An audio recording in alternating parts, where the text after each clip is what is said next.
8ஆம் இடத்துல கேது, அஷ்டம பாவம். அஷ்டமம்னா வாழ்க்கையில இழப்பு, மரணங்களை சொல்லக்கூடிய பாவம், நஷ்டங்களை சொல்லக்கூடிய பாவம், வம்பு வழக்குகள்னால கிடைக்கக்கூடிய அவமானங்கள்லாம் சொல்லக்கூடிய பாவம் இந்த 8ஆம் இடம். இதுல கேது இருக்கிறார். நிறைய 8ஆம் இடத்துல கேது இருக்கிறவங்களுக்கு விஷயம், அது எப்படி இருந்தாலும் ஒரு பயம் இருக்கும். வாழ்க்கையை பற்றின பயமோ இல்ல மரண பயமோ, ஏதோ ஒரு பய உணர்வு கேது தொடர்பு கொண்டு தசை நடந்தாலே வந்துடும். ஆனா நீங்க எப்ப பயப்பட வேண்டாம்னா, கேதுவிற்கு வீடு கொடுத்த கிரக வலுத்து 8ஆம் அதிபதி, அஷ்டமாதிபதி வலுத்து லக்ன திரிகோண பார்வையிலோ இணைவிலோ இருந்துட்டு நீங்க பயமே வேண்டாம். 8ல கேது, பூர்வீகத்தை விட்டு வெளியில இருக்க போறீங்க, வெளியில சொத்து சுக நிலவளங்கள் கிடைக்கும், அதீத அறிவு உண்டு, அதீத அறிவு. 8ஆம் இடமும் ஒரு மனிதனை மிகச்சிறந்த புத்தி சாமர்த்திய நபராகவும் கண்டுபிடிப்பாளராகவும் நிகழ்த்துது.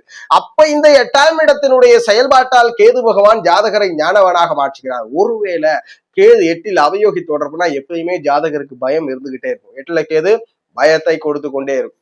ஜாதகருக்கு எதை செய்யணும்னாலும் ஒரு பயம் இருக்கும். ஆனா யோகர் தொடர்புனா சொத்து பூமிகள் அத்தனையும் கிடைக்குது, பூர்வீகத்தை விட்டு வெளியில வாழ்க்கை யோகமாக அமைகிறது, எதிர்பாராத தனவரவுகள், பிறருடைய தனவரவுகள் உண்டு. 8ல் அவயோகி தொடர்போட கேது இருந்தா மட்டும் யோகம் அல்ல, ஜாதகர் வாழ்க்கையை முடக்கி போடுகிறது, அறிவை முடக்குகிறது, பயத்தை அதிகரிக்கிறது.